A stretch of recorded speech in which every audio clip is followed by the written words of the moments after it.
Assalamualaikum warahmatullahi wabarakatuh. Izin memperkenalkan diri, saya Silva Ayuningsih dari Fakultas Keguruan dan Ilmu Pendidikan, jurusan Ilmu Pendidikan, Prodi PGSD angkatan 2021 Universitas Lampung.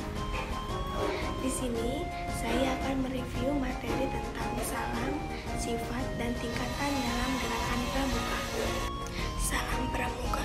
Salam pramuka adalah perwujudan dari penghargaan seseorang pramuka kepada pramuka lainnya. Biasanya, salam pramuka diberikan dengan memberikan hormat sambil meneriakkan salam pramuka. Yang diberi salam akan menjawab dengan meneriakkan salam sambil menghormat juga. Fungsi salam pramuka untuk melahirkan disiplin, tata tertib yang mewujudkan suatu ikatan jiwa yang kuat ke dalam maupun keluar, yang hanya dapat dicapai dengan adanya saling menyampaikan penghormatan yang dilakukan secara tertib, sempurna, dan penuh keikhlasan. Macam-macam salam pramuka digolongkan menjadi 3 macam. Yang pertama, salam biasa, yaitu salam yang diberikan kepada sesama anggota pramuka. Siapa yang melihat lebih dulu, dialah yang harus memberi salam tanpa aba-aba, tidak pandang pangkat, tua maupun muda. Salam tersebut dapat diberikan sambil berjalan, sedang duduk, naik sepeda, ataupun kendaraan. Jadi, tidak harus berdiri. Yang kedua, ada salam hormat, yaitu salam yang diberikan kepada seseorang atau sesuatu yang kedudukannya lebih tinggi.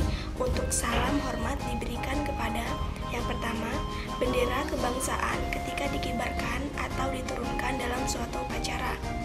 Yang kedua, jenazah yang sedang lewat atau akan dimakamkan.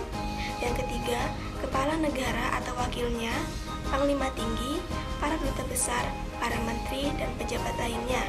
Dan yang terakhir ada lagu kebangsaan Indonesia Raya. Yang ketiga, ada salam janji.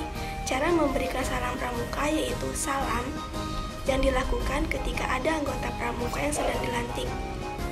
Pemberian salam pramuka dilakukan ketika pengucapan janji yaitu Trisatya dan Dwi Satya. Salam janji juga diberikan pada saat pengucapan janji Trisatya dalam acara ulang janji. Salam pramuka bertujuan sebagai penghormatan dan sebagai pengingat janji anggota pramuka. Salam pramuka bukan ditujukan hanya kepada orang yang berpangkat ataupun para pejabat, tapi kepada sesama anggota pramuka. Bahkan, anggota pramuka yang tidak kita kenal sekalipun. Penggunaan salam pramuka. Salam pramuka memberikan banyak sekali manfaat, khususnya bagi sesama anggota pramuka, yaitu yang pertama, rasa saling menghormati antar sesama anggota pramuka. Yang kedua, menumbuhkan rasa persaudaraan yang lebih kuat. Yang ketiga, meningkatkan keakraban bagi sesama anggota pramuka. Yang kedua, sifat gerakan pramuka.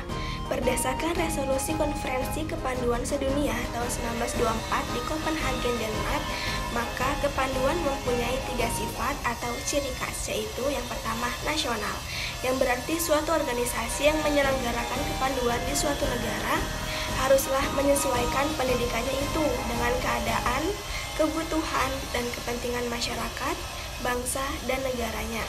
Yang kedua, internasional, yang berarti bahwa organisasi kepanduan di negara manapun di dunia ini harus membina dan mengembangkan rasa persaudaraan dan persahabatan antara sesama pandu dan sesama manusia, tanpa membedakan kepercayaan atau agama, golongan, tingkat, suku, dan bangsa.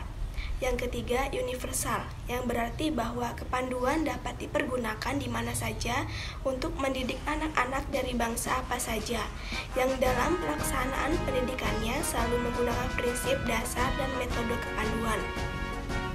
Sedangkan sifat gerakan pramuka menurut ADGP bab 3 pasal 7, yang pertama, gerakan pramuka adalah gerakan kepanduan nasional Indonesia.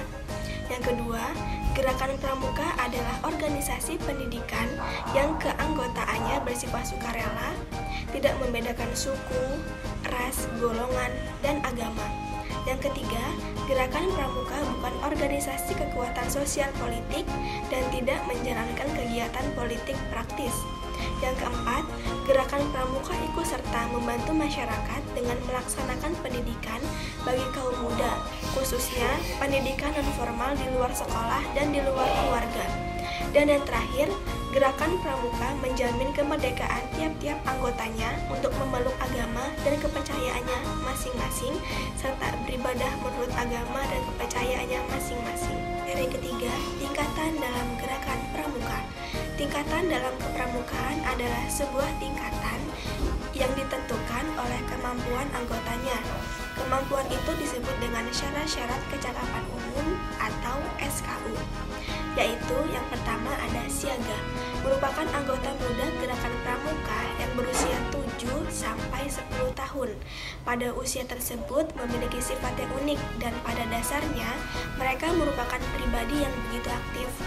Sikap yang cukup menonjol yaitu keingintahuan yang sangat tinggi, senang berdendang, menari, bernyanyi, suka meniru, agak manja, senang mengadu, dan sangat suka dipuji. Tingkatan kecakapan umum bagi pramuka siaga ada 3. Yang pertama, siaga mula, yang kedua, siaga bantu, yang ketiga, siaga tata. Tingkatan kecakapan khusus bagi pramuka siaga yakni yang pertama SKK Purwa, SKK Madya, dan SKK Utama. Yang kedua ada penggalang, merupakan anggota muda gerakan pramuka yang berusia 11-15 tahun. Pada usia tersebut memiliki sifat keingintahuan yang tinggi, semangat yang kuat, sangat aktif, dan suka berkelompok. Oleh karena itu, yang menjadi titik terberat dari latihannya terletak pada kegiatan regu yang didasari oleh sistem beregu dalam seluruh pelaksanaan kegiatan dari pasukan penggalang. Tingkatan kecakapan umum bagi pramuka penggalang yakni penggalang ramu, penggalang rakit, dan penggalang terap. Serta ada juga penggalang garuda. Yang ketiga, penegak, merupakan anggota muda gerakan pramuka yang berusia 16-20 tahun. Secara umum, usia tersebut masuk pada masa sosial atau disebut juga masa remaja awal, yaitu masa pencarian jati diri, memiliki semangat yang kuat, suka berdebat, kemauannya kuat, agak sulit dicegah kemauannya apabila tidak melalui kesadaran rasionalnya. Ada kecenderungan agresif dan sudah mengenal cinta. Kepenegakan merupakan latihan ke arah kemandirian dan tidak menjadi beban orang lain. Persaudaraan bakti, mendidik diri sendiri dengan menambah kecakapan sebagai bekal pengabdian yang berguna bagi masyarakat. Memiliki cara hidup dengan berpedoman Trisatya dan Dasa Dharma. Yang keempat, pandega, merupakan anggota muda yang berusia 21-25 tahun yang disebut senior rover. Seorang pramuka pendega disebut sebagai remaja madya yang berproses ke arah kematangan jiwa dan kesadaran diri untuk memperjuangkan dan meraih cita-cita. Sifatnya yang agresif sudah mulai mengendap, sosialitasnya semakin tinggi, dan pertimbangan rasionalnya semakin tajam. Sikap mandiri, tegas, idealis, dan santun tercitra dalam kesehariannya. Kreatif dan suka berkarya, kepatuhan yang tinggi terhadap aturan merupakan ciri seorang pandega. Sekian, terima kasih. Wassalamualaikum warahmatullahi wabarakatuh. Salam Pramuka.